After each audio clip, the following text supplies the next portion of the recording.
I gotta write one more thing down. I gotta write down. Um. Oh. But do you want to? Hold on. Wait a second. Grabbing it. This one. This one. Oh, we already did this one. We already did this one, right? Grandeur. Grabbing. Yeah, you're grabbing your Gerard Manley Hopkins. Yeah. And we're done with that one. We're done with that one. Okay, so we have in front of us Spring, the Wind Hover. The Wind Hover? That's it. The Wind Hover? Yeah.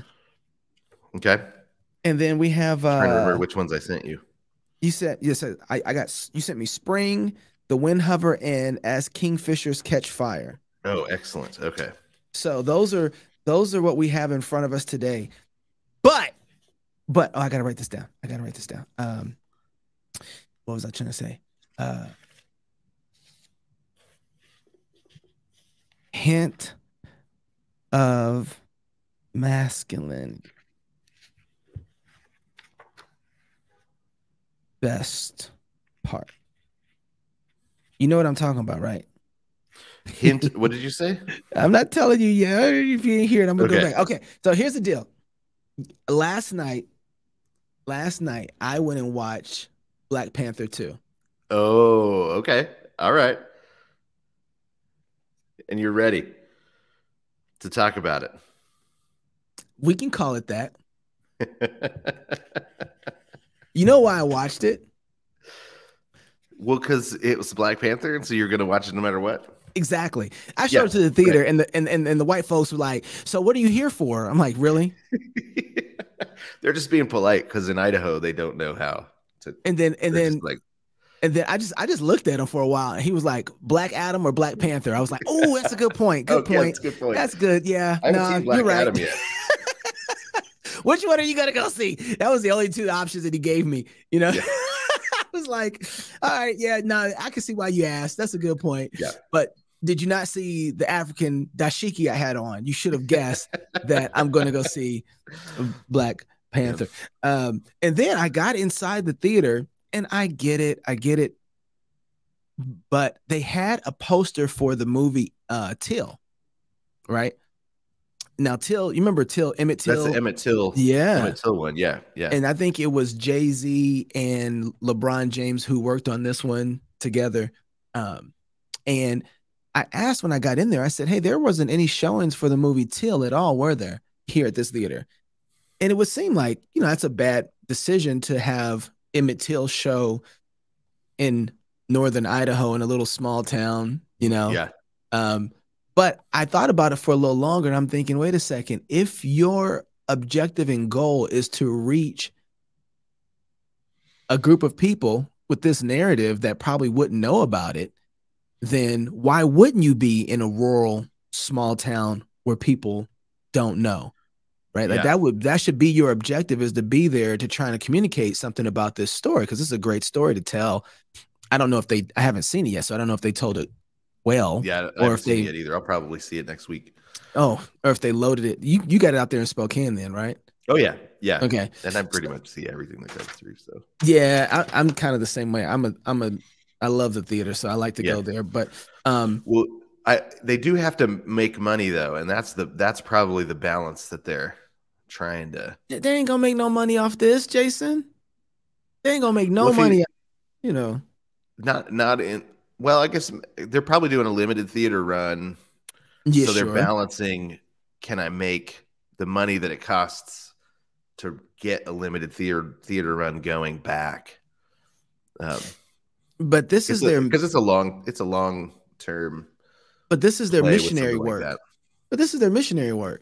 Yeah, you're probably right. You know what I mean? Like I get the money side of it, but they ain't never been concerned about not making money in movies when they make a movie. Like they've been making all these slave movies forever. Some things they ain't making a whole lot of money. And that's my wife. Roots made good money.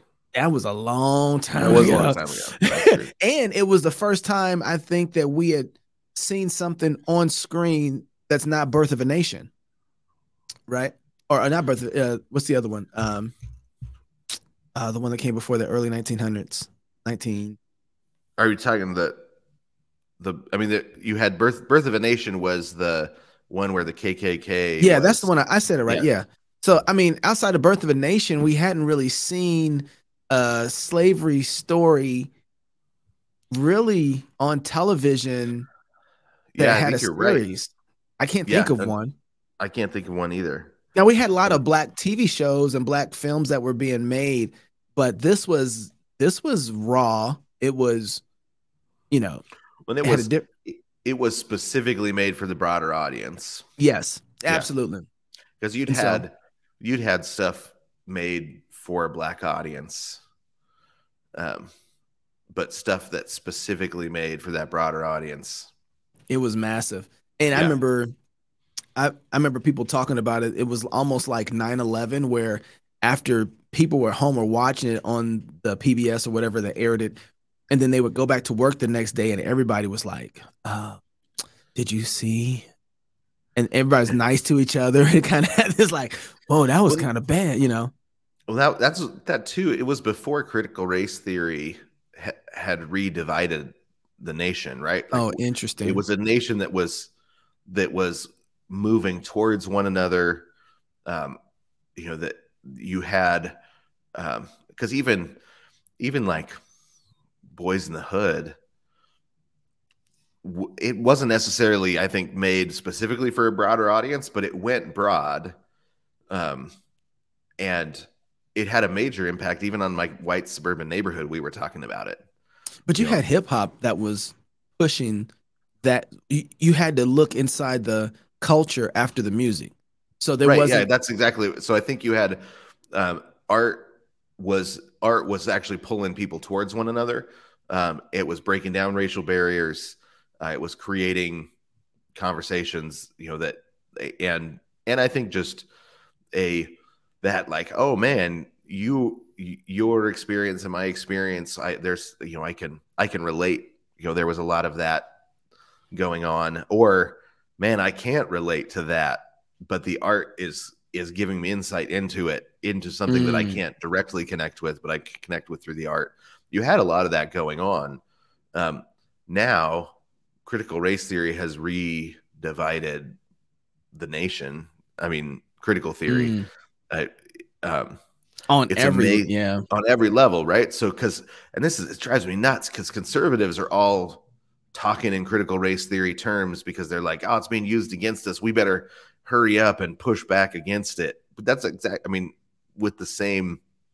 Well, you're playing into critical theory at that point by saying like, oh, well, if you're going to get rid of whites, then whites better get some, that sort of thing. And like, you're literally just saying, okay, I will accept your definition. I will accept your organization. I'll accept your metaphysic. And it's everybody has. I see critical race theory now on the right as much as on the left. Oh yeah, that's you've taught me this, and I've been understanding this since we've been doing Knox Unplugged, which is, oh, what happened? I close my eyes and Jason disappears. Changing the lights a little bit. I got some shadows under the top of the new office. Yes. So it's gonna take me a second to get here, but give me a minute. I'll try and explain it. You're right. Critical race theory is everywhere. And my thought is, the way that I see it is that the education system has made everybody play by the same rules. So whatever has educated and trained people, they live in the same cosmology of critical race theory, right? So they share all the same premises at the end of the day. And nothing has been more clear to me than watching the Republicans after the midterms. Last time we talked was before the midterms. Oh, it was Tuesday that they were that everybody was voting. So we haven't even talked election stuff since then. But watching the right come away, I'm not willing to say that everything that's happening right now for the losing of the conservatives in politics is the cheating of the left. I don't like the mail-in ballots. I think it's problematic. I know that we have some issues there. Right. Republicans have not done a great job of trying to fix that problem ultimately, nor have they done a great job of saying, hey, no, we've had problems in voting way before now, because some of them have won with the same system that they say they don't like. So nobody's really doing anything to rush to try and fix the problem. So I just want to take that off the table for a little bit. One of the things that I'm seeing, though, is that the Republicans are now saying, hey, if you want to stay with the messaging that we currently have and the objective is to win, forget it. It's not going to happen.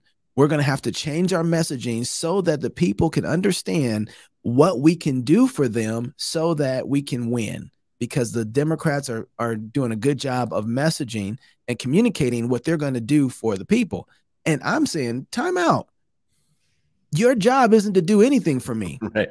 I don't want you to do anything for me. I don't want you to do nothing. Protect the borders, protect us from a foreign enemy, and punish bad guys that try and stop me from doing what I need to do to take care of my family and to flourish. That's what you're supposed to do, right? Don't steal from people, protect your people, punish bad guys, and protect the environment so that we can flourish. One of the best things that has happened in the world has been, and I'm not for America being everybody's security guard, but I do have to say that when you look at certain things that have happened and America being able to create safety for transfer of goods and services, it's been really, really good for the world. Matter of fact, when it stopped and we weren't transferring those goods and services during the pandemic, hundreds of thousands of people died because of that. And so there is a blessing to just protection in and of itself that we need to have from our government, right? Our local governments, our nation. So that's what I want you to do. But Republicans have bought into the same idea that the left has bought into, that government is there to somehow provide you with what you need, right? How can we do good things for you? How can we help you? Like, I don't want you to help me. I don't want you to do good things for me. Just punish bad guys, protect me from wickedness. That's all I need you to do.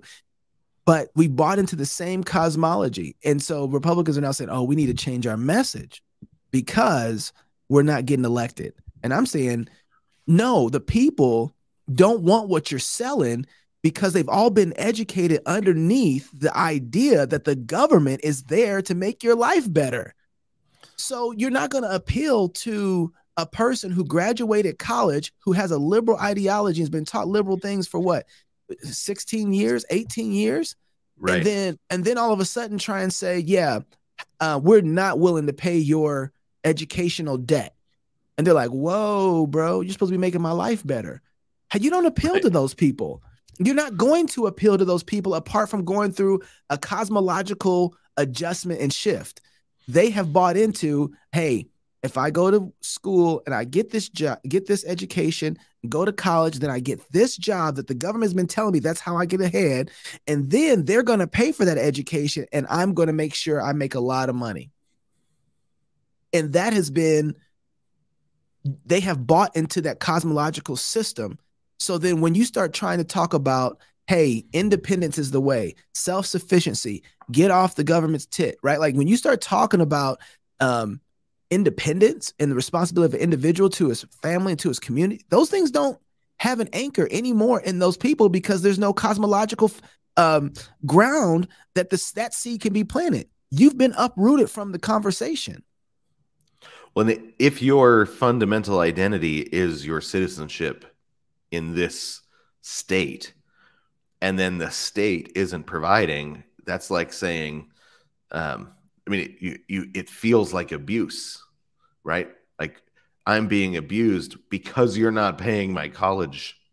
You bills, better say that. You better say that again. Right. That's so you right.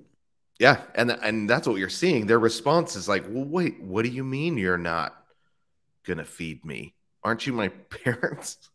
Like, right. You know what I mean? Aren't you? Yeah. Isn't that what do you mean you're not going to overtax those companies that are making a whole bunch of money? They should be paying their fair share. What do you mean they pay no taxes? The question isn't like, well, first of all, they do. But the question isn't like, how come? Why can't I not pay any taxes? That's the question. That is like, why aren't they? Did you see the Chappelle intro to SNL?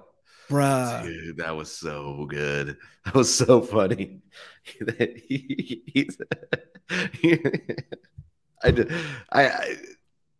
Yeah, I don't know. I don't know how. There's nobody else that could get away with that I know of. No, I think there is, but nobody else has the balls. Right. That's what I mean. Is I don't think there's anybody else that has the backbone to stand up and say what he said, and it was poetic. It was poetic. It was funny.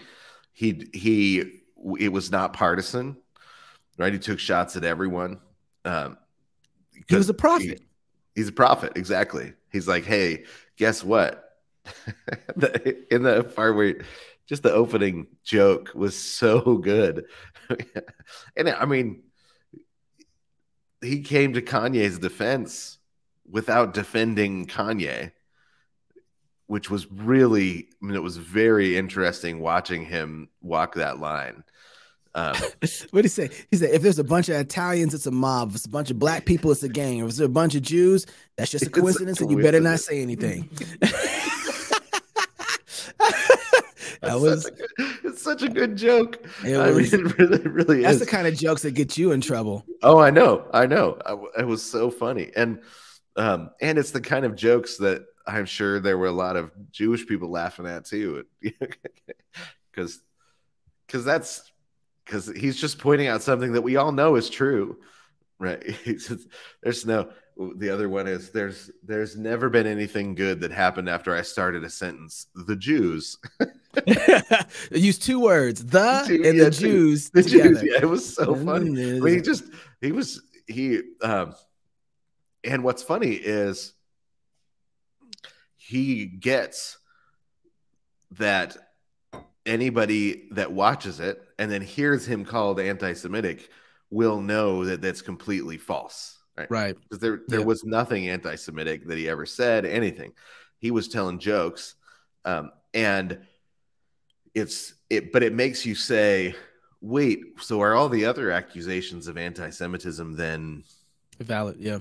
Valid? Right. Right. So he undercuts the narrative with jokes really well. He's one of the best ever at that, if not the best ever at that. No, he's the best. I think that, to me, that stand up put him above Richard Pryor to me. Yeah, I think so. that was like no, he's the GOAT now. He's officially the GOAT. Yeah, he's been in the conversation for it. I mean, it would have been a long time. It'd be like if Kanye, if LeBron James won a 7th ring, you'd be like, okay, well. Sorry, he won. Like he is. Sorry, he won. Yeah, won a 7th ring with his son, right? right. His son on his team. And you're like, dang. Yeah, right. Okay, give it to him. And he didn't. This is not me saying LeBron James is better than Jordan, because he's not. He's not. But and I've heard all the arguments, and I still think that Steph Curry is. Anyway. What'd you just say? No, I'm not. Nothing. I'm just moving on. So what we had, bro, you don't see. You like to do that. This ain't that kind of show. You can't just drive by and think like we gonna return fire. Like, how many rings he got? I mean, is his ankles okay? Is he gonna survive the next 3 days? I just don't know. He's so frail. 4. He's got 4. Oh, rings. Okay. How many does Jordan have? Oh. No, how many does LeBron have? That's the. Oh, he definitely. I'll take him. I think the question. I think the question is Curry or Jordan, not LeBron or Jordan. But I think LeBron is up there too. You know what? See, this leads me to our next conversation we got to have. Okay, I just want to tell you, I'm going to be the resident punching bag for you because. I think we need to have this. Brings us to Wakanda? Is that this brings us to Wakanda? I should have known with the whole Meghan Trainor thing that we were going to be here. But you go and see. I'm texting you something back. I can't even remember what I was texting you back and forth. But you're in the theater, you're like, I'm about to go see like Black Panther with my whole family. I'm like, oh snap! Like I want to be there too. And then you haven't. There's opening day, so I don't miss opening day. But yeah. For Wakanda. Yeah, I lost 4 black cards, and they probably all went to you for not missing opening day. I do plan to redeem it on the Spider-Verse with, so Miles Morales. We don't miss opening day for Miles. He hasn't failed us yet, but they're doing a great job. But so you went to go see Black Panther, You must have just left the theater in a complete joy and then just like rained down on Facebook how awesome Black Panther was. And you got some pushback. Oh yeah, it didn't surprise me. I expected I would, but what I knew was I was getting pushback from people that hadn't seen it because I saw the first showing. Right? Okay. I saw the first showing on the West Coast, and on purpose, because one, I'm no spoilers. I gotta avoid that. I'm okay. Everybody better. This is gonna be a spoiler. This show is all spoilers. Spoilers. So I'm gonna put that in the title so everybody knows if you don't want a spoiler, don't listen to this one. But this is all spoilers because we gotta talk about this. But this is also something that I've been doing with my kids for a decade now. Marvel films. Marvel. The earliest showing that we can get a row to ourselves, because we're basically an entire row. Is we've been doing that. My kids have been getting Marvel tickets in their Easter baskets for years, and so the Easter Bunny would be proud, right? And there are times when we've seen a Marvel movie and been like, that was a bummer. But did you? Okay, so so it's not like every Marvel movie has been great. There have been a couple of bad ones. Eternals. I couldn't even finish Eternals. It was so bad. Me either. I forced myself to go back and watch it. Hey, let me tell you something else. I actually, after I watched it, me and my wife watched it. It was super hard. We had to turn it off. We couldn't finish watching it, right? And then I'm like, you know what? No, I'm going to finish watching it. I'm going to make my son watch it too. And I made my son watch it with me because I wanted him to know. We dissected that movie, why it was a bad film, because I wanted him to know, like, they're doing something here. What are they doing? And he was it almost ruined. He said, after we got done, he said, Dad, Endgame was the end game. That was it. Right. Well, and we all held out hope for Black Panther. Yeah. My kids have had a similar response in general. And it wasn't all perfect. I'm not saying that everything before that was perfect. Like, it wasn't, but there was something different about Eternals that was like, we're turning a corner. We're absolutely turning a full corner. And it came out, if I remember right, it came out during when the theaters were all shut down. Right, because they dropped it on the home. Yeah, that's right. And I'm so glad, because I was not going to. I would have been really sad to have spent a bunch of money to see that one in the theaters, and it made us wary. So we didn't go see Multiverse of Madness. Yeah, me and my wife went and saw that one in the theaters because I was wary. Yep. My wife, I didn't take my kids. One of our sons, and she really liked it, but she was like, "But I mean, it was a good, fine movie. They nailed the controlling lie of the bad guy was believable, and it was a real lie, and they had to fix it, and the sacrifice." She's like, "Oh, those things all hit. It just isn't at the same level as like Ragnarok or the where there's still the magic to the storytelling. There was some. It was like early Pixar where there's something magical about the storytelling, right? And then so later ones, you're like, oh, that was a good Pixar movie, but that wasn't Toy Story, that wasn't Nemo, that wasn't The Incredibles, Ratatouille, like those ones that were next level. But even like for me, like a new Pixar movie comes out, and I'll probably go see the new one that comes out this weekend. It looks good. What's it called? Oh no. Let me know. Yeah, I will. So and I'm grateful for the years of joy that Pixar gave me. So I'm not gonna turn on Pixar or something if they put out a bad movie, but Puss in Boots also comes out this week. That one looks pretty good. Yeah, I kind of want to see that one. I kind of want to see that one too. I mean, just the animation looks incredible. So then, okay, let's just take Strange World. Strange World is the new Pixar. It looks interesting, but I don't have the same level of hope for the next Pixar movie the way I used to. But I can still say, man, Pixar gave me some great times with my kids. movies that I have used in helping explain the world to my kids. You know, you talk about The Incredibles with your kids and say, like, you remember that time in The Incredibles, right? That's what you're going through right now. That sort of thing. Like, this is why this conversation is going to be hard for me, because I feel like I'm going to be directly at odds with you, and I'm waiting for you to convince me of something. Okay. But here's why it's going to be hard, because you were right about Jungle Book. I went back and watched it with my wife, and it was phenomenal. You're right about Jungle Book. You were right about The Incredibles 2. When we talked about that, basically what you said was the film was to show that a woman out in the field was missing the most important parts of her life, being at home and being a wife and being a mom, and that's not good. That's not winning, right? And that I went back and watched it, and I think that is there. It's and you said something. It's doing this what it's supposed to do, even though you might not be able to pick up on it. I was challenged by that because I walked away not knowing that that's what he was trying to do. So, but I still think you were right about that narrative there. Iron Giant, I think, man, you're and then we talked about She-Hulk, the issue that was there. Okay, I see you. No, I'm agreeing with you there. But then Black Panther hit, and this was my only film that I was holding out for to see if the Marvel universe was going to be able to hold together.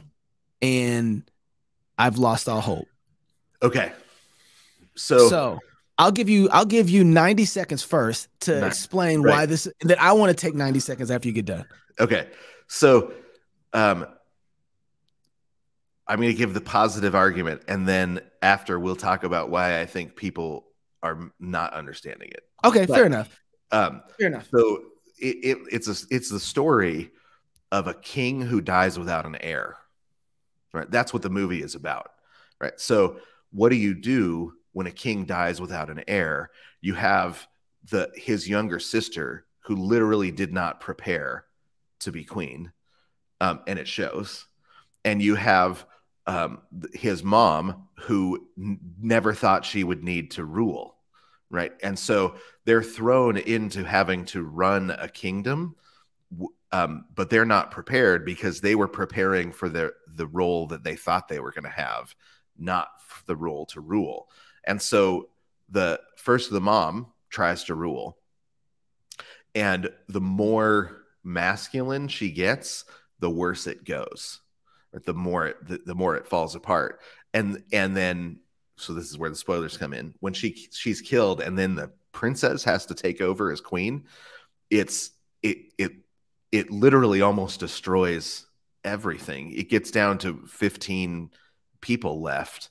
The harder she tries to rule like a man, and what I liked that they did was when she goes into the ancestor realm, and she chooses, she's the one that chooses which one ancestor she thinks she needs, and she chooses Michael B. Jordan, Killmonger, right? She chooses her cousin Killmonger, thinking, because she thinks that's what it is to be a king, because she thinks that the thing that she lacks is masculine strength, and it literally almost destroys the entire.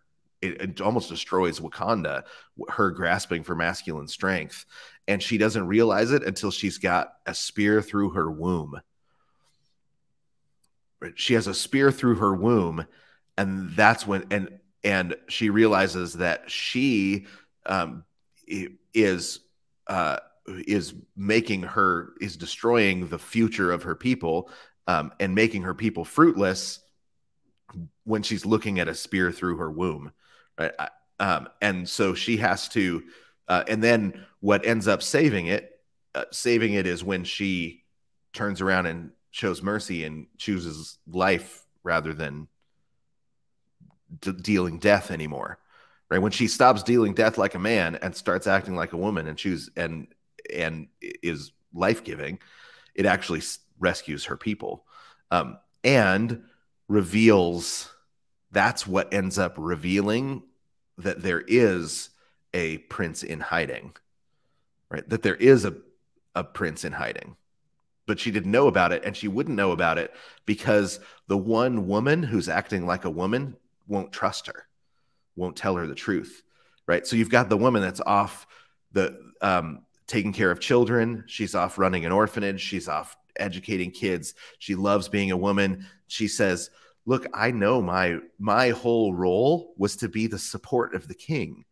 And when he was taken away, right, she said, my role went away. I didn't know what it was. So the woman that was acting like a woman turns out to be the one that is hiding the savior. Right? And she can't trust the princess because she's acting too much like Killmonger. She's thinking that strength and power is the way forward. As soon as she starts acting like a woman, then that woman says, now I can trust you. Let me show you that the salvation was hidden here all along. I thought it was a brilliant script.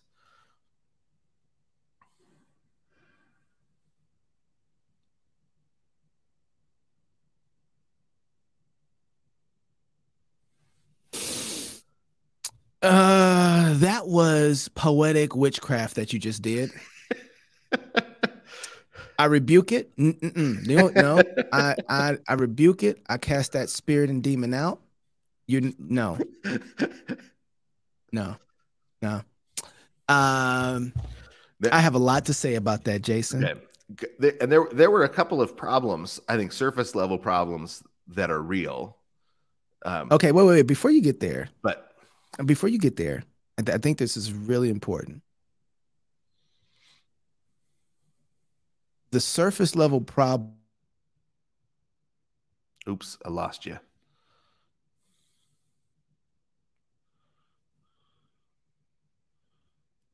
Uh-oh. Oh, you're back. I lost you. Somehow I lost full. Let's see if I get it back. Hold on 1 second. There you go. That was what happened to me earlier. Now the CIA is listening in on you. No, that was because you did some witchcraft just now with that storyline. That was witchcraft. The surface level issues are the only thing that was. This is why I think you just proved why we really have to get to these poems, because you were able to see probably even, I don't want to say, you were able to see and give this meaning beyond the surface level issues that were problematic, because there absolutely were surface level issues that were problematic. The difference is that people, even myself, wrote a different story because there's surface level issues that were problematic. Yeah. And I think you gave a lot of grace to those surface level issues to see the meat, or to see the actual armature that was there, even though they tried to shape around it. So I don't even know if they saw what they were doing that well. I bet that there's somebody in the writing room that gets what they're doing, because it was very Shakespearean the way that they set it up in a Shakespearean. Jason, that was good. That was really good, because I don't think, man, maybe it was, but there's only one person who knows that. Nobody else knows that. I don't think that is obvious. But it's gonna resonate. It's gonna make so much money around the world. Yeah, right? It already is. It's a little lower than what it did before. Yet. Well, it was 180 million for the opening weekend. I think they're at 320 million so far. It's breaking records worldwide. Right. The Rock had to talk about it and said, "Hey, wow, you outdid my film. That's really good." But it didn't do what it did the first film. The first film opening weekend was like 220 million just in America. But that's after the pandemic versus, That's true, but it's also, they have lost the trust of a lot of people. I mean, my teenage son and his friends got together to watch, what was the vampire one, which I'm bummed because I love Blade, the character Blade. Oh, yeah. And they're going to bring him finally into the MCU. He's a great character. He's one of his Wesley Snipes played him so well. Wesley Snipes killed in that role. But then the comics themselves, the idea of it's that Psalm 3 where the bad guy built their own destruction Yeah. in their choice to be a bad guy, right? Yeah. So that's like the armature of Blade's life. I love it. But what you have, but Morbius, my son and his teenage friends get together and they have Morbius watching parties because they say it's like the worst movie they've ever seen, and so they watch it and they all have their comments. It's pretty funny. They do kind of a Mystery Science Theater 3000 thing with Morbius. So they've lost the confidence of a lot of people that they hadn't lost yet when the first Black Panther came out. But they had a secret weapon in Chadwick Boseman. Yeah. Yep, they did. Like that was a secret weapon. His death is tragic. It's sad. He's a strong Christian, and so to lose him as a brother, but also as an actor is really sad. And so they had to rewrite the entire script because the original script was written while he was still alive, and so they began building the VFX and building the world and everything when Chadwick Boseman wasn't dead yet, and so they rewrote a script, and it's a 4-act script. You don't. So this is one of the things that makes it feel more Shakespearean. You don't usually get a 4-act movement not in films, superhero movie, right? So you get that in Shakespeare. I mean, 5-act, but it's a 5 acts, but it's a 4-act movement. Well, part of the story, and then they did that. They built a really, and it worked. Usually, you can't get 4 acts to work on screen because people's expectations are set for a 3-act structure.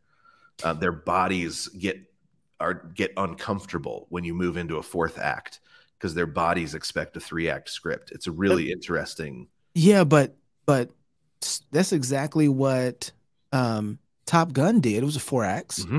It was, right? And so I'm wondering if we're going to get a movement back towards that, because but that's how you make it feel epic. If you can turn into the 4th act and raise people's engagement, then it feels epic. That's why people walk away saying, man, that was epic. Because normally where you would turn towards you would turn down, you turn it up again, right? And they did that really well in this movie. I don't think so. Set it up. Oh, they set it up at the beginning. But where do you put the turn into the 4th act? Well, I mean, I think you're right. There's 4 acts, but I don't think they ended with. I don't think they were able to take you up the 4th act. When it was Killmonger, Killmonger turns around. When Killmonger turns around. When she goes into the spear world and Killmonger turns and she turns and it's turns the corner and it's Killmonger. Yeah, that's the turn into the 4th act. I get that, but I'm saying everything else that followed wasn't like Top Gun where it went up. It didn't go up. It just I don't think it went up as well as Top Gun. I don't think it went up well at all. You don't think it went up? No, and part of it was because the whole boat scene was a letdown.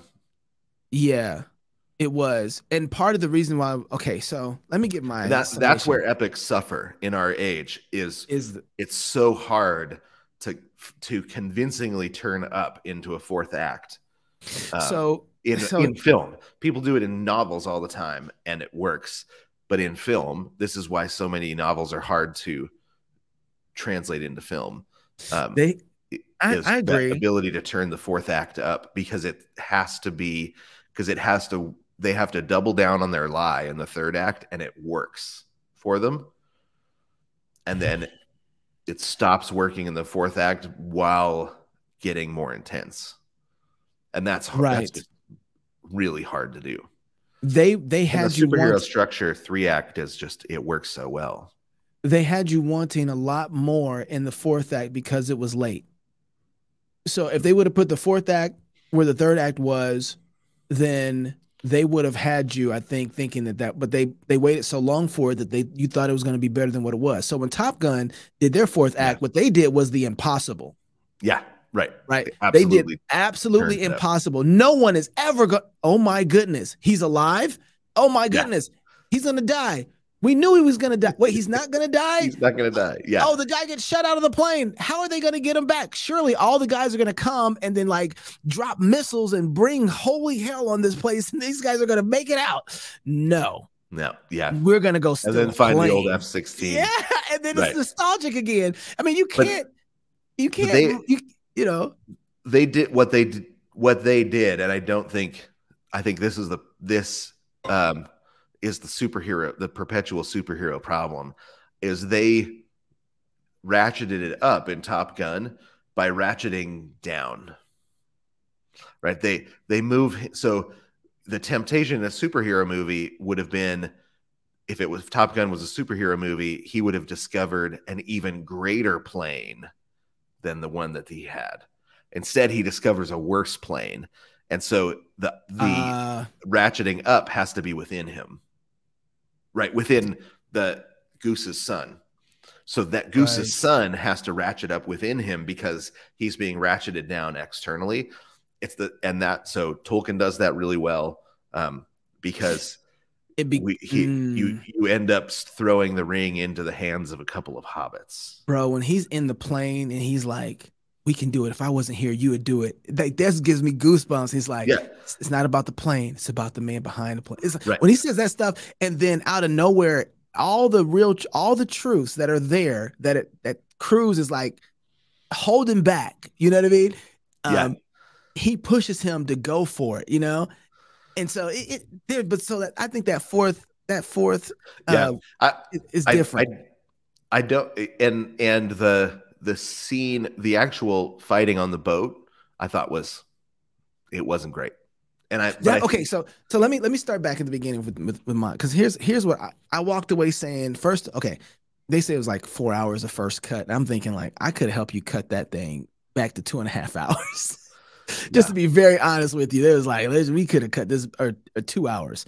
Okay, but I walked away from the theater and I was like, okay, if this is a movie that makes you hungry for male leadership and testosterone and protection, and that women leaders are bad at doing that job, then they made the perfect movie.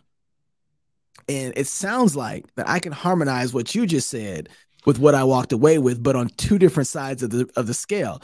You're seeing it as this is a positive. Go ahead. I think that's what the story was, right? Yeah. That a Wakanda without a king can't be Wakanda. But I think that they missed. I think they missed telling part of that story well. So let me just start. Let's start with the air for instance. This is what really okay. I got a list of things that bother me, but I'm just going to. I've got some things that bother me too. But okay, you say one, I'll say one. Okay, I think the all female guards, that only works if you've got Black Panther. Right. So facts. Right. And so, and I don't think they actually showed that. I mean, they did at the end of the fourth act. Dora Milaje. Yeah. Yeah. So you did see that. And they showed a number of times, when a larger guy comes along, they couldn't defeat him. Right. So they got defeated a number of times, but they should have drilled down on the fact that what makes it work to have an all-female guard for your king is a Black Panther king, right? Like if you have a king that literally is indestructible. Okay, so then it works to have all-female guard. So I think that bothered me that they never just at least pointed it out.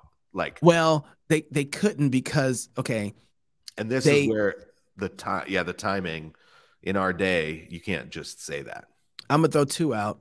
First of all, I think that they had much slower of a start than they needed to. I think they could have had the whole death of T'Challa, and they could have moved into the story a lot faster.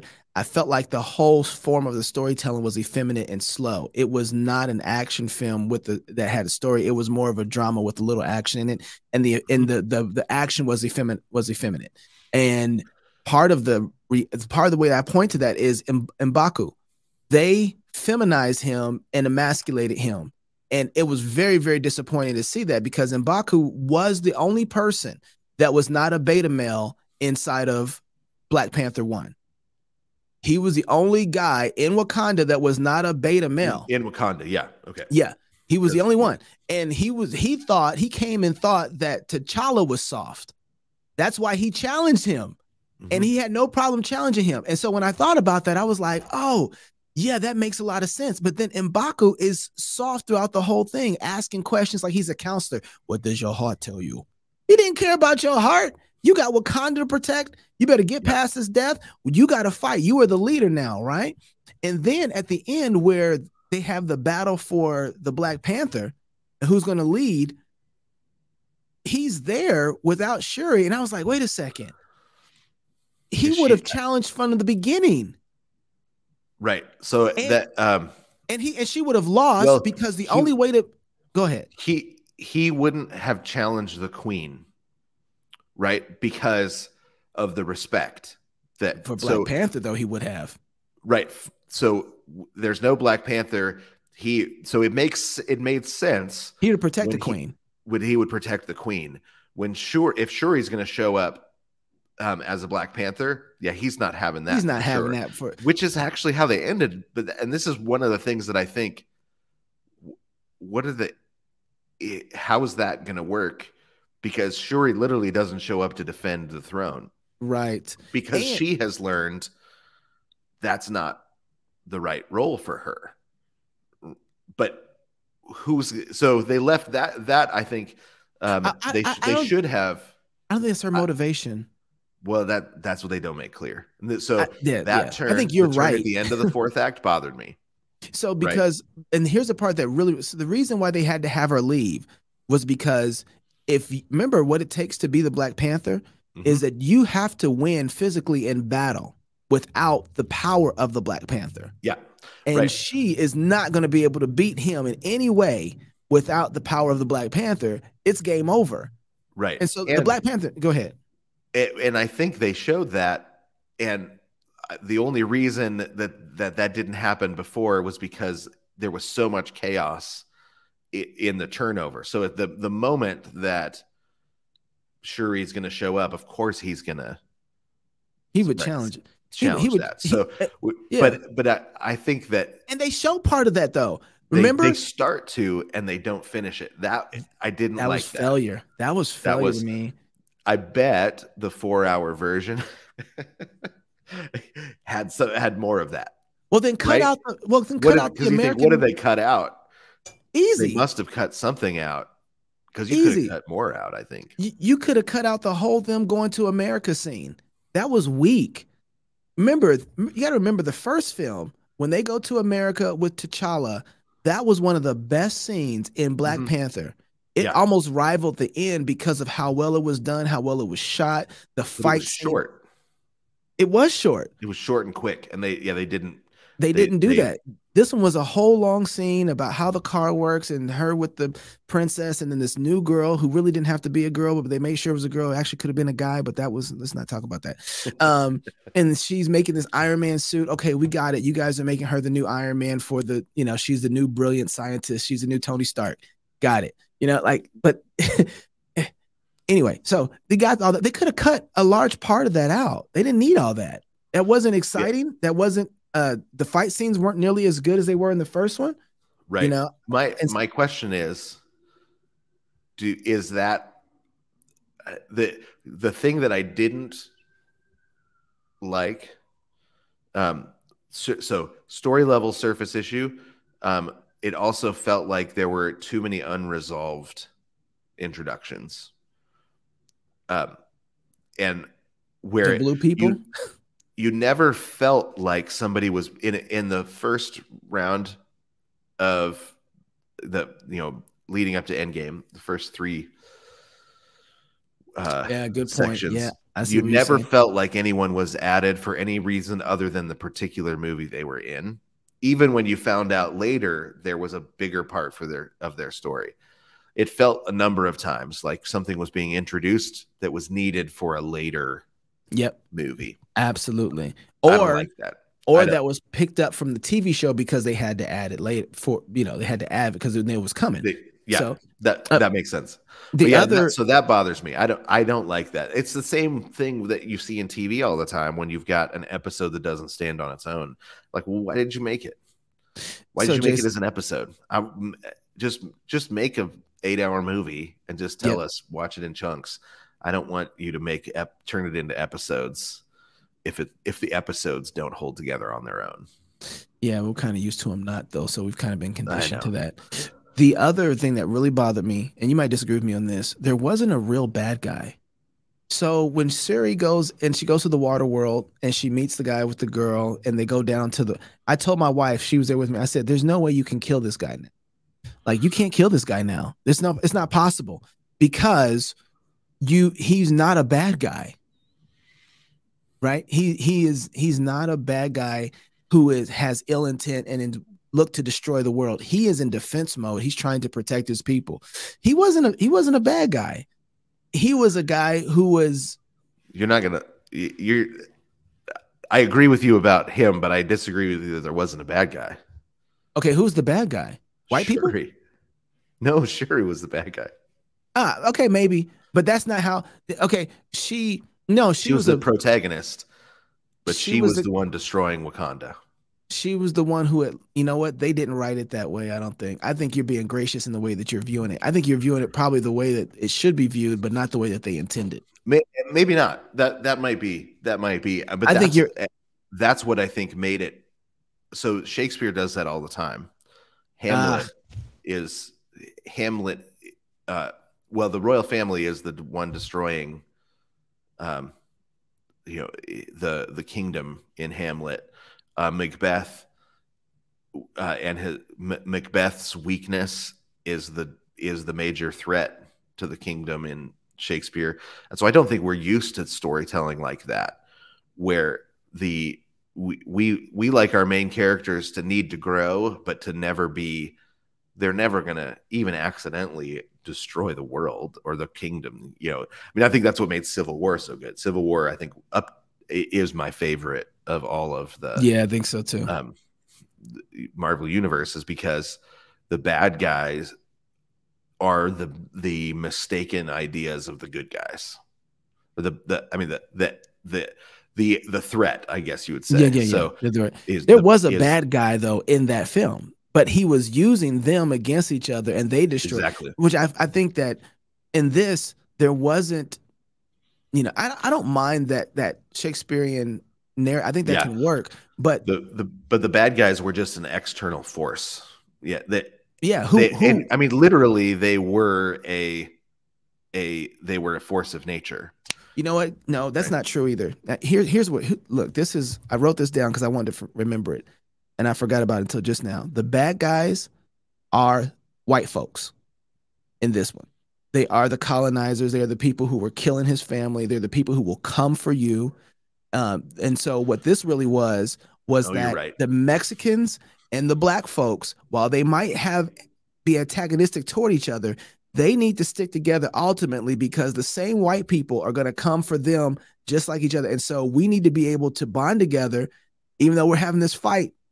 We need to feel to come together so that when they come for one of us, we can join together, be able to fight them off. The bad guy at the end of the day was white folks. The colonizers that were trying to use their weapon. It was that were always going to misuse the power. No, you're right. That's definitely. But see, that's the CRT.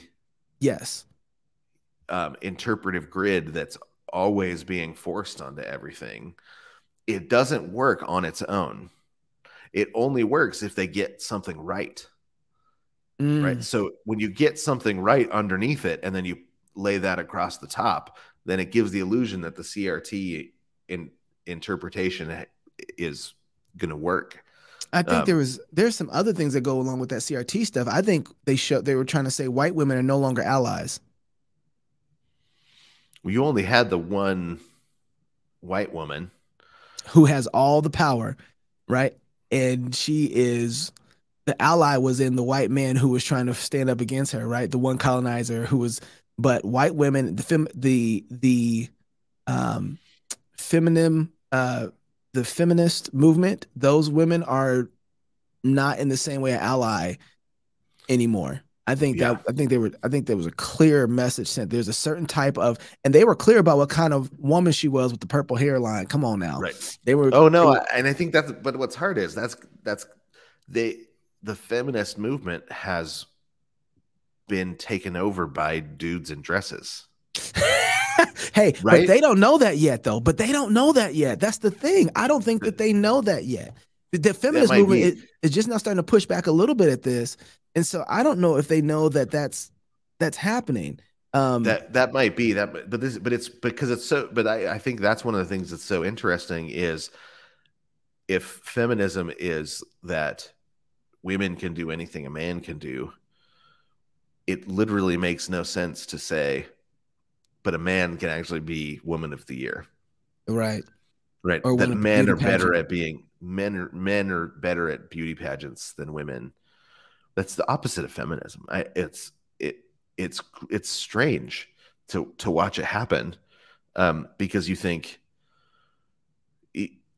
what happened that now women are better at being men than women? What happened? What happened to the feminist movement? Apparently, there was no critical race theory. Critical theory. I think critical theory undercuts feminism. So and homosexuals, it's coming for homosexuals too. They're starting to say, wait a second, this trans thing is putting us out. We don't know what's going on here. Yeah, and Dave Chappelle picked up on that, right? And I think what it is that underneath it all is a metaphysic that says I have to have control over my essence. Mm-hmm. I have to be the one who chooses the reality of who I am, or chooses my own identity. And homosexuality was used to break down the old metaphysic, but it doesn't give you a new metaphysic, because I mean, I even remember that the argument was, are homosexuals, made or born? I'm born this way. Yeah. That was too much a part of the older metaphysic that said, I receive my identity. I don't choose my identity. We have to be in the critical theory. You have to be able to choose your identity. Not even critical theory, just full blown postmodernism, non-Christian postmodernism. That's a good point, Jason. I didn't think about that. Yeah, it's funny because homosexuality was playing off of a Christian cosmology where it says, well, no, God made me this way. You believe in God. We believe in God. God makes all things good, makes everything perfect. So God made me this way. I'm perfect. Yeah. Right? So but that's not the cosmology anymore. It's a way of using the Christian assumptions to dislodge the world from Christian assumptions. But homosexuals didn't know that they were going to do that. Now what do they lean on? Because now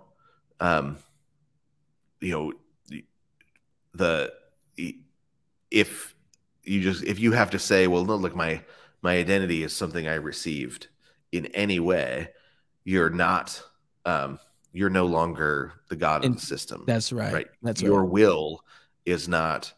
So the word arbitrary means by God's will alone, right? And so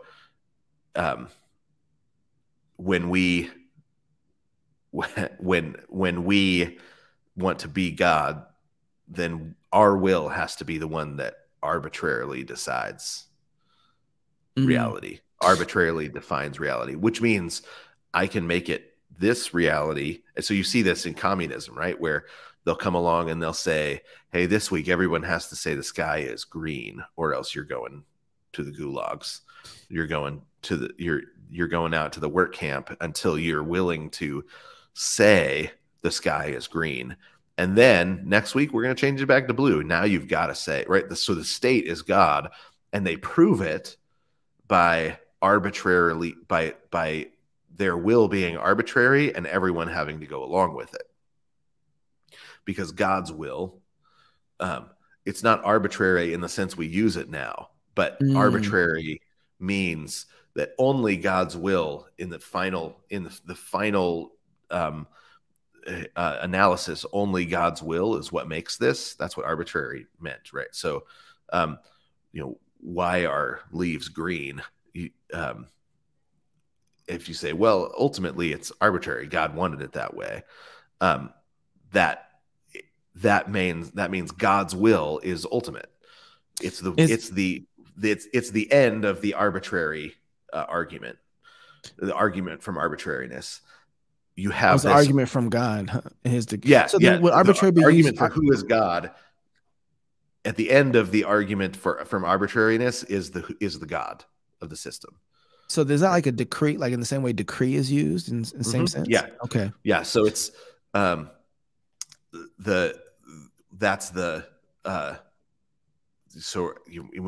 you say like decretal theology, or that God decrees something to be some way, and that's why it is that way, right? There's not a reason beyond God's will, and that is what's going on when somebody wants to be able to say, well, this week I'm going to be gay, next week I'm going to be bi, the week after that I'll be trans, right? Or I mean, maybe not a week, but however long it is. If you get to wake up and say, today I am this, and the only thing that makes me that is my choice, then you're the God of the system.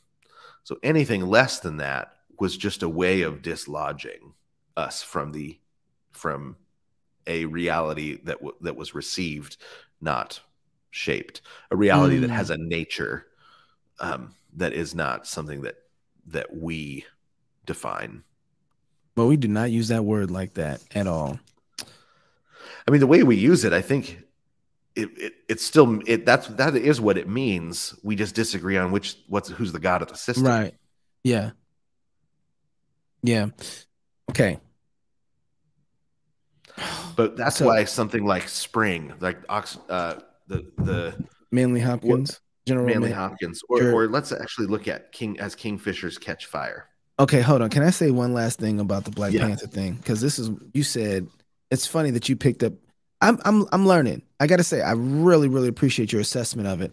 Although I think, I hope people listen to this after they read your Facebook post. When you talked about that they were hungry for a king, and because there was no king, and so the whole point was looking for the king. This is what really, there's two things. On the boat scene, when M'Baku threw the ladies off the boat to go fight and then holds the ropes, I literally lost it in the theater. Do you remember that part where they're on the boat? And and I was like, oh, really? Would you go throw the ladies off the side of the boat? Just like, yeah. I was like, oh, okay. All right. Like, and Baku was in the beginning of the film saying, like, we go kill him. Now he's sitting up there. Now he's, I know. It is, okay. That's one thing. The last thing was, I did not like the succession of the king. I thought I really had a problem with it, because when they come through and he's like, oh, I'm T'Challa, I was thinking to myself, wait, he had a bastard kid with a woman that wasn't his queen? So I was trying to, I couldn't remember the whole story, because what they said is, well, the queen has known all along, but we had to keep him in hiding for his own safety. I actually don't remember how the story goes, so because that was so convoluted. There was no marriage. Remember, he was begging her to marry him. Why don't you come here and be my queen, queen of Wakanda? That's what he was saying in the first film. She didn't want to do it. She wanted to be and I was thinking to myself, like, they've just communicated that women don't need to be queens. And there isn't, they completely destroyed the beauty of a woman and then gave a succession to a bastard kid. He doesn't have heir to they destroyed it without covenant. Yeah, no, that is true. That's something that we don't as a, especially for Black culture, to do something like that pissed me off. Because because I honestly at that moment, can tell me, the other thing I was like, what the other question I had was, he's not the right age. So how long ago? 6 years? Oh, that's a good point too. Yeah. So my other thought was, how long have they been hiding him? So when he was saying, "Come be my queen," she would have already had that kid. But this is me not suspending disbelief. Well, no, and unless there's movie time and all of that. So well, unless it was after Endgame, that was 5 years with a gap, right? So they could have had the kid before Endgame. That's 5 years. T'Challa dies right after that. Supposedly, you make that time. That would have been so that she got pregnant and then he got snapped out of existence. That was my understanding. Yeah, that's what I would have marked it as if I would have said it. So she got, and then it's 5 years. She would have had a baby, you know. So yeah, so he was, but all that to say, it is the fact that there's a true prince in hiding is the solution. Yeah, even though they couldn't write the story, right? They and this is where, you know, people actually misread Shakespeare all the time because they don't understand some of these covenantal realities. That's really good, man. I really do like how you laid this out and how you talk about it, because all I saw was most of the surface stuff, and I was trying to see, but this is because the poetic nerve isn't there. So you saw what they were trying to do, even though they were stumbling through it and you still think there's somebody in the writer room who knows what they're doing. Somebody that knows what they're doing. I don't think so. Maybe not. I mean, that's possible. You sometimes get people that are just like, yeah, but in my experience, this is how it would work, right? And they just get it right. So that does happen sometimes. But this is a movie that doesn't get something right fundamentally isn't this successful, right? It's going to resonate. And if all we know how to do is point out the surface stuff, what happens is people then think, well, I guess the surface stuff, that must be why it's resonating. And that's how you make movies, is with surface stuff. And then you mess up. Right. Yeah. And then they'll come along and they'll make a bunch of other movies with the surface stuff that won't resonate. As Christians, if we say, you know what makes that movie resonate is we do need a king. We do want a king. There is a king in hiding that we're waiting for, right? So that aspect of the movie, that resonates deeply with you because you were built to wait for the king that's in hiding. And they didn't know how to tell that story like Matthew does. Matthew goes through and says, the king in hiding has this bloodline and he's coming this way. And here, through covenant succession and covenant faithfulness, by the way, I just want to point out covenant. This is why we baptize kids. Because there is a reality to this to this covenant reality. I always point this out in confession. God made covenant with Adam and his posterity, right? It was only going one way. Yeah. But this is the difference between Tolkien and The Wheel of Time, right? Robert Jordan is Tolkien writes a deeply Christian world in which the need to submit to somebody greater than you is there, that the desire for a beautiful non-egalitarian universe resonates with people, and they say, we love it, we love it, we love it. And then Robert Jordan's like, they like it because of the elves. And so he writes a story with elves and orcs, and some people that liked it because of the elves and the orcs read it and they're like, this is really the same sort of thing, but it doesn't.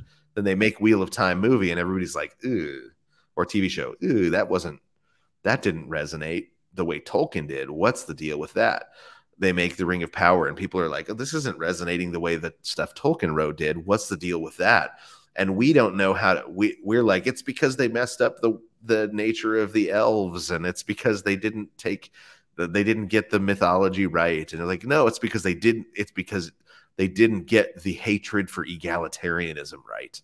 Tolkien had such a deep hatred of egalitarianism. Wow, that's exactly right. Right. And people love it. Love it. I love it. It formed the shape of my soul.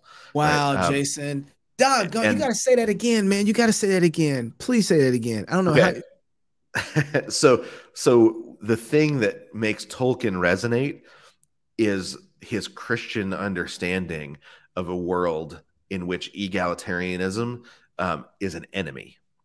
He hates sin. He He hates hates sin. He hates goodness being leveled, right? Leveled as into where you can't say this good and that. So right, right. Chesterton has a funny poem where he says that you set the sun, the moon beside one another, and some damn fool will come along and say better. Yeah, right. That which one is better? you Yeah, can, which one is better? That you can look at the sun, that you can look at the moon, and so rather than saying um, rejoicing when things are in their right place, we want to say one of these things has to be judged better than the other, right? It's a worldview in which strength is the only reality, right? It's that Machiavellian view in which the economic organization of things has metaphysical implications, rather than coming along and saying, let's put everything in its right place. Husbands leading families, that's in the right place, right? And does that make a husband more metaphysically human than his children or his wife? Or no, it doesn't. But it's the right place for everything, and we can rejoice in that. Egalitarian is an enemy of things in their right place. And so when so Tolkien gets that, hates egalitarianism down to his little pinky toes, and does everything he can to build a world that beautifies hierarchy. People see that because we're built for a world like that. It resonates. They love it. They want it.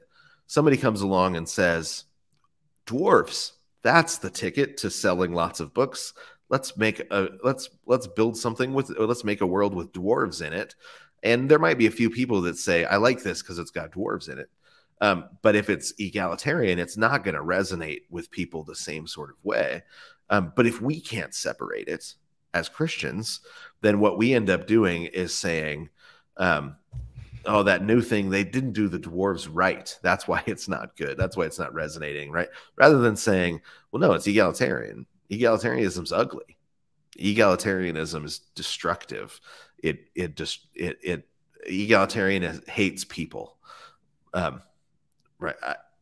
I grew up reading King Arthur, wishing I had a queen to bow down to. Right. You know, like, because it's so the romance, the beauty of reality of a world in which egalitarianism is not even, it's just not even on the radar, right? It's not that they stand up and reject it. It's that it wouldn't even occur to them because they've got a great world. Why would you destroy it? You know what, Jason, that's exactly, you know, me and my wife, we were talking about this, and this is one of the things that she was just bringing up about egalitarianism.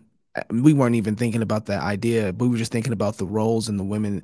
But, you know, one of the things that we were thinking through is like, this woman kept her child away from, she just exited out when she should have been the queen, right? You know, and she should have been there. It would have been a completely different narrative if the son was there and protect the son and heir to the throne and everything was around. It would have been a completely different movie, but it wouldn't have been egalitarian though. It wouldn't have been egalitarian. There are other ways this story could have been told, right? Granted, but it's just so, it seems like there's a part of this where it's like the woman takes the kid away from the family, takes a kid away from the culture, takes a kid away from, and then lives out here. You know, when was she ever gonna come back? Yeah. Like, he's a bastard kid. He has no right to the throne. He's not under covenant, you know? And there's no relationship between the king and this woman. There's no marriage there. Out of all the things with a family that's so structured in ceremony, not to have a ceremony of this reality to bond, which is so Wakandan. They are all about ceremony. That's what they mad at Siri about. And then to have this, and then that's our great hope, is a bastard kid. Well, so we need more of the story. That's where I think we're at. All right. I'll grant that. Because it was used as a twist, which means they got to, could be more. There's got to be more. There's got to be something, especially since we're given the detail that the queen, in the queen's mind, she was holding down the throne till this kid could get there. You think that was her mind? That's what we're told, right? In that last scene, the queen knew he was coming. Right. That's what Yeah. she says something along those lines. Right. So Yeah. you've got this really interesting thing where Shuri was never given access To the information. to the information because Shuri was not trustworthy. We don't know why. We're not given those details yet. If they never fill it in, I'm going to be really disappointed. I'm hoping whatever next Black Panther movie we finally get the details on what happened, and hopefully T'Challa's if I mean, best case scenario, there was some sort of secret marriage and we don't know why. That's what I'm hoping for, but I'm not going to hold out. So the king, but that would solve it. Let me just work through this. The king, this is proven beta male. The king decides to have a secret marriage, not tell his nation, and then allows his queen to go live in Haiti away from him. Right. What we don't know. That's the problem. Because she don't want to be at the nation. He got snapped out of existence. I don't know. Even more reason for the queen to be there in Wakanda. I'm not mad at you. Something has gone terribly wrong, right? We just don't know what it is, because this is not the way it's supposed to go, and it almost destroys Wakanda that the true prince is in hiding, right? So they don't. It's not a good thing. Whatever it was, it's not a good thing. We just don't know the details yet, and so at this point, then T'Challa has acted like his uncle and less like his father. The uncle that went to America, right? That one? Yep, yeah. I think so. And I think this, and I think you've got a legitimate, you've always had a legitimate complaint from Killmonger.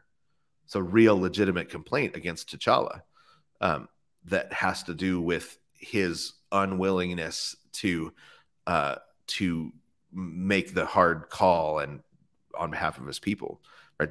That's the reason that Killmonger was such a great bad guy, is because 90% of the time you're like, yep. Well, Killmonger's right about that. Well, right. That's Killmonger's biggest complaint was that you won't help the rest of us. Right. Like you're in here in your this was a classist argument, right? This is Black people telling other Black people who got it all made and got their money and made it out the ghetto into their little private Wakanda. Like, y'all out here doing real good, but then y'all don't care about the rest of us out here struggling, trying to deal with these colonizers, and we fighting wars by ourselves with our hands, and you guys got the resources and you don't help us with the resources. Like, that's the Black complaint. It's like, where are the Black people that's supposedly helping us? Diddy, Oprah, where y'all at? Y'all in your Wakanda, we out here struggling. Give us some weapons. What are you doing on Epstein's plane? Right. The rest of us are out here, right? But Killmonger was wrong about T'Challa's morality, but he was right in the with the questions, right? So he's saying, seriously, this is how you guys are doing this? You're hiding, you're hoarding, pretending, right? You're hoarding, right? So all of that was right. What made Killmonger the bad guy was his solution. Exactly. Right? His solution was to literally destroy the possibility of a future hierarchy, right? And for that reality to exist ever again. It's socialism, right? That's just straight. Right. That's what you think is always. So I'm reading. Wow. A really super interesting book on the history of blues and jazz by Amiri Baraka, who he was a poet, novelist, and then historian, really good historian. But he's Sho Baraka's uncle. I believe Sho Baraka is named after him, actually. Oh wow, interesting. So I think there's he was like Black liberation, liberation communist of some sort, but he's not a communist in the USSR sense, but definitely in the Marxist side of things. But he's a really good historian, and so the details of his history are super helpful in putting together the development of the music, because it's a music history. But what's so interesting is the number of times that he looks at the struggle of the slaves and the folks coming out of slavery, and he sees the great art that's produced by it, and you can feel him trying to rejoice in it, but knowing that he doesn't have permission, because he feels like rejoicing in the resurrection justifies the death. He doesn't, because he doesn't have a worldview that says God, where there's a God that can use evil for good. Right. And that the resurrection is a judgment of the death. Right. Exactly. That the resurrection says that death was bad. Yep. Right. The death was an enemy. So, because the Marxist understanding is that the conflict can improve things that need to be improved, but that the conflict itself is a part of the natural order, right? So there's no way to judge it as bad, and it almost gets painful at times, because he's such a great scholar, and you can tell he loves the blues and he loves the jazz that came out of it. That he can see how beautiful it is and how it brings people together, and that it's created out of this difficulty, and it's created out of this wrongdoing. But he doesn't, so it steals his joy, right? Because he can't turn and glorify God and say, man, we meant that thing for evil, but look at the good that you brought into the world through our evil. And it's really something that I think we as Christians need to get better at, right? So being able to say, like, yeah, that was terrible, and God used it for good. So he judged how terrible it was right up in our face, and look at the judgment. What the judgment looks like is this art that came out of it. That's a judgment on the wickedness. Yeah. Of the slave trade. Boy, if we can get that understanding, that'd be pretty awesome. Because then we operate. There's a lot of forgiveness in that too. There's a lot of grace in that. There's a lot of, because death and resurrection. Yeah. That's really good, Jason. And we could ignore critical race theory for good. And critical theory, and everywhere it's popping up his head. Just say, like, hey, I don't run on those. I don't use their categories. Yeah, I don't. That's not my octane, fam. So you want to do As Kingfishers Catch Fire? Yeah. Okay. So really quick, I think I have to say this: you need to go see Black Panther, but not for the reason that you think you need to go see it. If anybody's listening who like, should I go see it? You need to go see it, because you need to go see it so that you can learn to have the poetic lens to see it the way that Jason's talking about. Because I think that's really unique. And we act as if we can't do both of those. I really loved that you were able to have a view of the story that they wish they could have told Jason, and the meaning, the richness, and the deepness of that. I thought that was actually a really good observation. And yet still you had criticism on the surface level issues and things that was, the armature seems good in structure. That's a good structure, a good story to tell. But the skin that they put on it was deformed in some senses, right? It didn't match the armature, which is why it has so many conflicts in it. But as Christians, and this is just to summarize what you said, but just as Christians, we need to be able to say, wait, the meat, the bones are good. There's a good structure to this, and yet we don't have the ability to put the right type of skin on this structure, on this armature that proclaims the realities and the truths of this structure, Right. And I think we're never going to be creators that are training people that landscape the future if we don't look and see this sort of thing. If we can't break down why people love something, why something resonates with people, and explain it to them, then I mean, another book I'm reading right now it's the history of HBO. It's a fascinating book. It's revealing.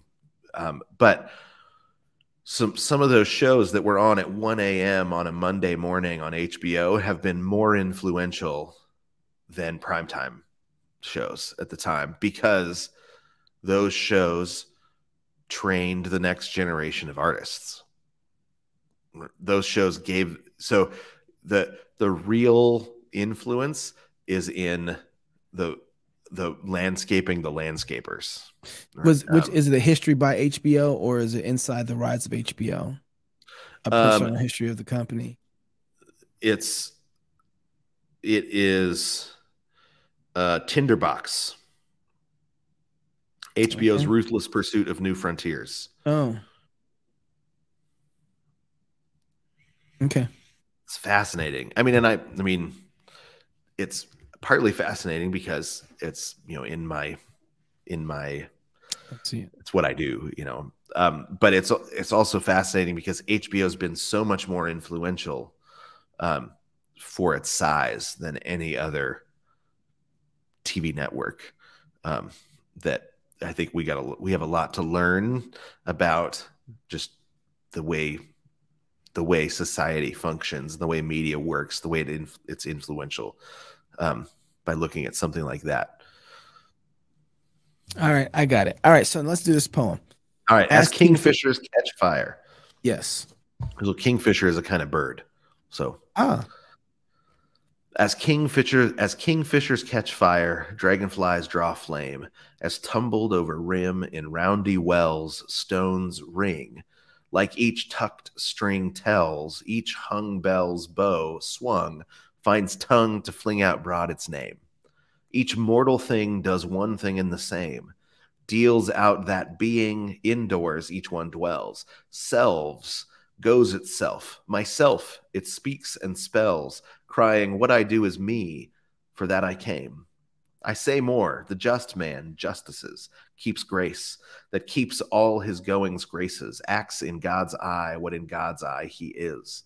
Christ, for Christ plays in 10,000 places, lovely in limbs and lovely in eyes not his, to the Father through the features of men's faces. So, the first thing we don't have to work through that one because I have to work through it in the middle of the first paragraph. Because it's almost a grammar. It's kind of a grammar puzzle, in the way that he builds out this grammar puzzle, but the sounds of it, you can feel and hear the rhythms and the sounds of it. Would have made a fantastic rapper. Gerard Manley Hopkins would have, because he does that thing where you drop the rhythms throughout, but you don't just have rhythms that lead up to the end of each line, although you have those. You don't have rhymes that just lead up to end of each line, even though this has a perfect rhyme scheme at the end of the line. He's got the internal rhyme as well that goes on other rhythms. So you've got, it's almost like a ghost note. Yeah, exactly. You've got this ghost note feel, and a lot of the best rappers, they'll do things like they'll set their rap up in 3/4 over a 4/4 beat, right? So that you have the rhythms every 3 beats that wrap around, and every 12 measures land perfectly in the right spot. But it's so he's doing something like that rhythmically and with the sounds as well. So as kingfishers catch fire, dragonflies draw flame, right? You got the F sound within the word, adding another layer of rhythm. As tumbled over rim in roundy wells, stones ring. So you've got the same thing with the R's, with the R sounds, but it goes on to the next line. Like each tucked string tells, each hung bells, bow swung finds tongue to fling out broad its name. Now at the end of the line, you've got flame, wells, bells, name. Right. So you've got the end rhyme scheme going, but then within you've got this multi-layered rhyme scheme. So it gives a depth to the sound of his poetry. And then he puts a grammar puzzle within it, right? As kingfishers catch fire, right? So that's a metaphor. Dragonflies draw flame, right? So you've got this metaphor about the way the sun is bouncing off of a kingfisher as it flies by and a dragonfly, right? They as tumbled over rim in roundy wells, stones ring. So he puts the subject at the end of the line, stones. Well, what do? They're tumbling over the rim in wells, in round wells, ringing, right? So the noise that a stone makes when it falls down a well. And then another sound, he says, each tucked string tells, right? So a string, when you tuck it, which is like when you're plucking, it's like same as like plucking or pulling. Yeah. So the string, it tells, and each hung bell, when you the thing that hangs down inside a bell is called the tongue, finds tongue to fling out broad its name, but so it's using that word with two meanings. So it's speaking its name, right? But how do you know what a bell is? Well, you have to ring it. When you ring the bell, it tells you the note that it plays, right? So this is an E bell. How do you know? Well, you don't know unless you swing it and you hear it and say, "Oh, that's telling it's an E." So, and it's the same way a plucked string tells you it's a D string, for example. You know that by playing it. So he says that. So the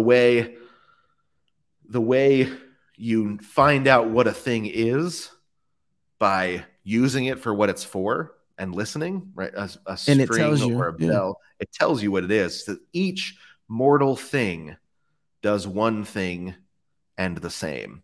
Deals out what's indoors, each one what. So it tells you we find out the nature of a mortal thing by using it for what it's for. And then he says, here's a word that he made up, selves. Right? It selves. The thing that whatever it is itself, it goes itself. It selves, right? It shows what it is. It shows its nature. That's a great word. Isn't that? I like that word. If you read my new book of poetry, it finds its way into a couple of my poems, right? But it goes itself, crying, "What I do is me, for that I came." That's why. So he gets to the just man justices, right? Myself it speaks and spells, crying, "What I do is me, for that I came." Right. So I say more, the just man justices. So we want justice in the world. You got to find a man that is just, because a man that is not just internally by nature won't give you justice, right? You can't put a judge in who's not himself a just man and expect to get justice. It said keeps grace, that keeps all his goings graces, right? So it's the same with a gracious man. A gracious man, you have to be transformed inwardly. You have to have a gracious nature before you can have gracious actions. Acts in God's eyes what God's eye he is, right? So he says, and where do you find the nature of things internally? Well, whatever God says it is, that's what the nature of a thing is, right? So when God looks at something and he sees and he says, this is what this is a bell, then when you swing it, you discover that it's a bell, right? But a bell holds its nature inside itself, and it holds its nature inside itself as God looks at it and says, that's what that thing is, right? So it's God's definitions that work their way out of a thing in its use. And then he says, but then he says, but it's also complicated because for Christ plays in 10,000 places, lovely in limbs and lovely in eyes not his.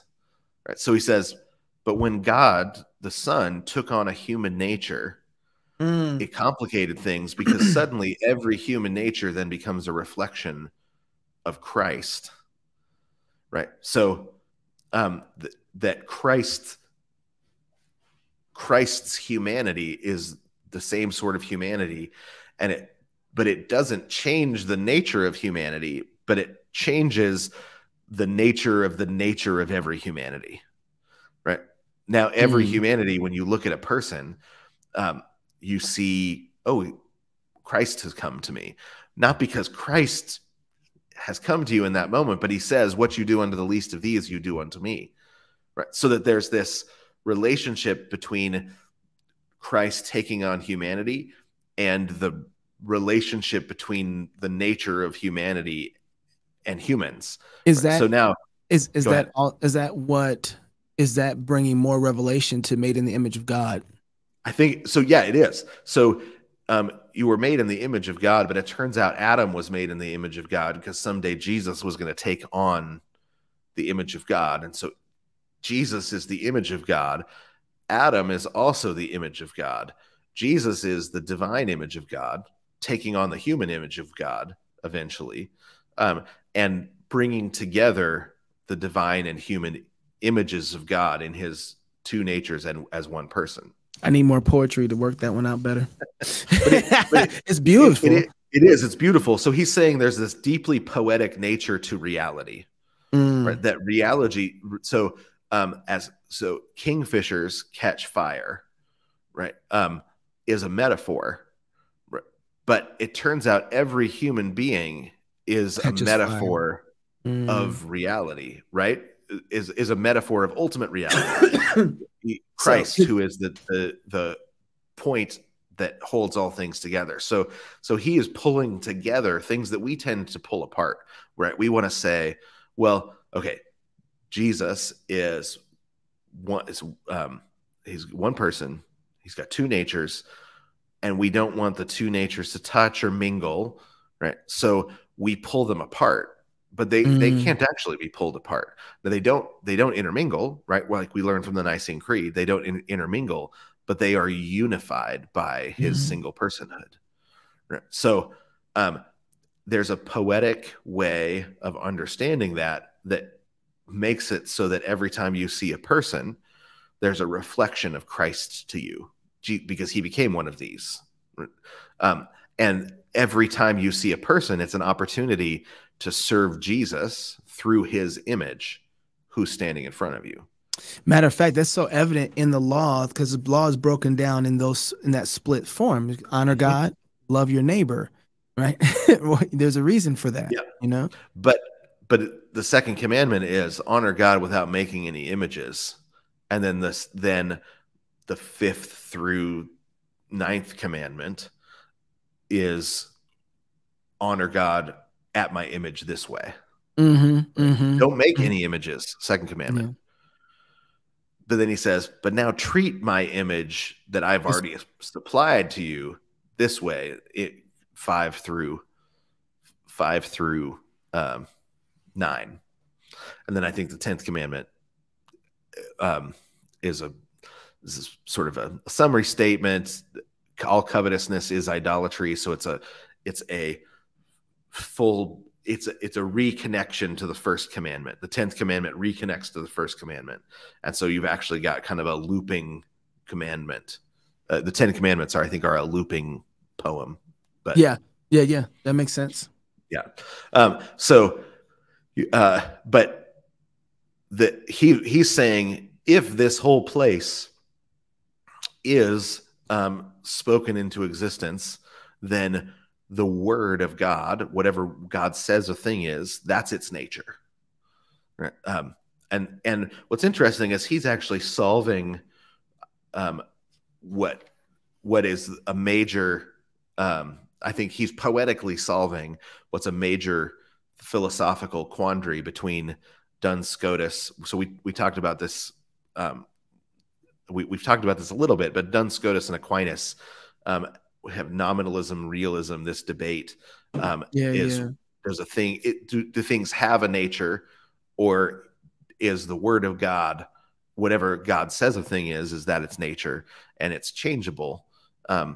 Because God can say it's something else in a moment. And I think he actually solves the Scotus Aquinas debate with with his poetic vision for, well, no, things are metaphors, so we don't have to say either or. We can, there's also the possibility, now we have to say either or about some things, but there's also the possibility of a yes and, because of the metaphorical nature of thing. And Jesus, when he's standing in front of the people and he says, unless you eat my body and drink my blood, you'll have no part with me, and all those people walk off, he says, he calls their inability to interpret a metaphor properly spiritual blindness, right? They're bad poets, but it's a spiritual problem. Wow. So and the same thing happens when they consider him, blasphemous, right? Like that's right. Right. So they take for literal what's actually a metaphor. They take for metaphor what's actually literal, and he says spiritual blindness. That's what spiritual blindness looks like. Oh my goodness! So the part of the problem with the Pharisees was lack of poetry because of spiritual blindness. Spiritual blindness leads lack of a poetic. I don't know, lack of a poetic hermeneutic.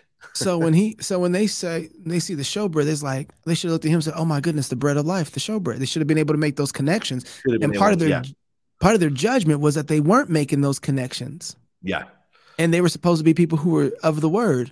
Yeah, he says, "You guys are the teachers of the law. You should get what's a metaphor and what's literal. You should be able to make that distinction properly, but you're not, because you've been blinded by your sin." Can I finish this real quick? Because I want you to finish it all the way out. Lovely in limbs and lovely in eyes not his, to the Father through the features of men's faces. Yeah, so Christ plays in 10,000 places, lovely in limbs and lovely in eyes not his, right? So Christ, he says, you meet Jesus in people all the time, people that have needs, and you get an opportunity to serve God through his image.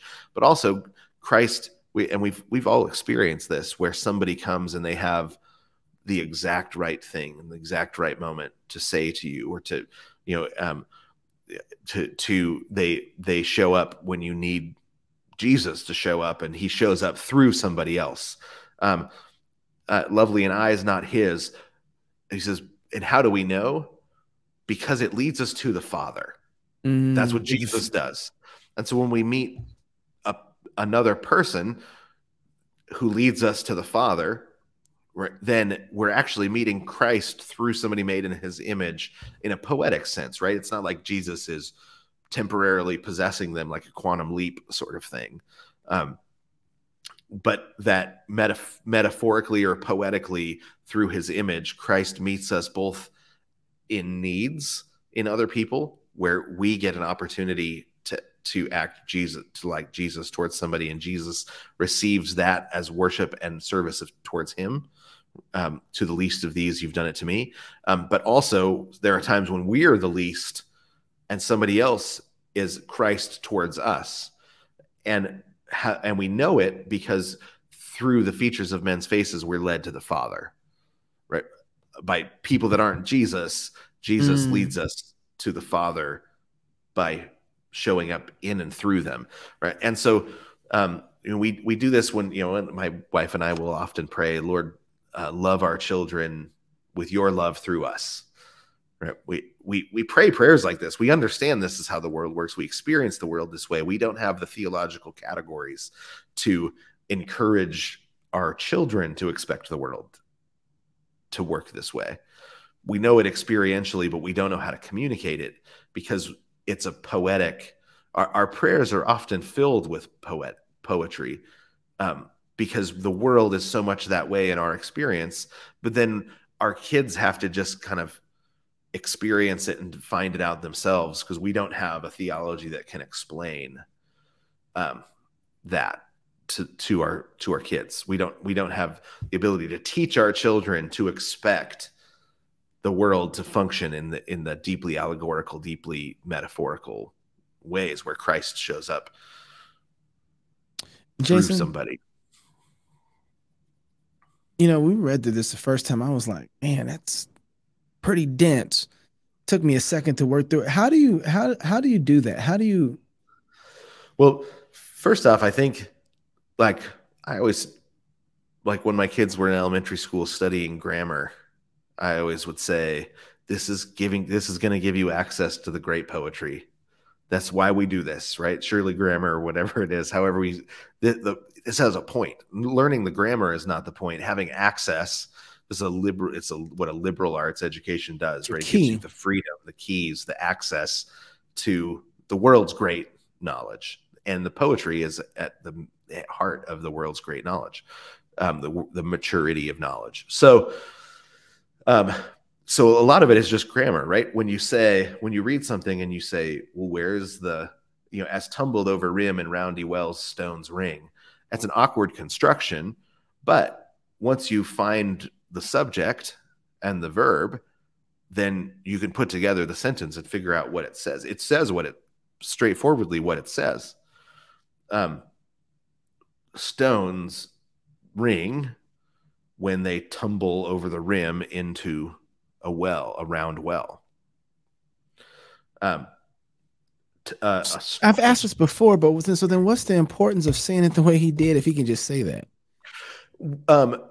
So the same reason that God gives us Psalm 2 and then later gives us the book of Acts explaining the poetic significance of Psalm 2, it builds us into a wise person that can see reality. Right.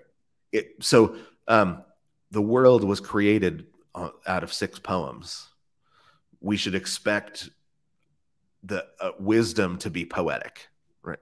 But it takes a poet or somebody that understands poetry to understand reality and see reality well. But you don't build a poet without having to struggle with grammar, right? So the struggle with grammar, the struggle with difficult grammar to understand it is the same kind of struggle that you have with difficulties in the world when you're trying to find the truth, right? So Solomon was a great judge because he was a great poet. He was a great poet because he was a great judge. He could look at a situation and find the true connections when he was trying to find justice for his people, because he had struggled with gardens and trees and women and found the true connections between fruit trees and women. It's the same logic. It's the same. So it's about becoming the kind of person that sees the real connections in reality and isn't distracted by the false ones. All right. On to more poetry. Eventually, I'm going to get there. That's really good.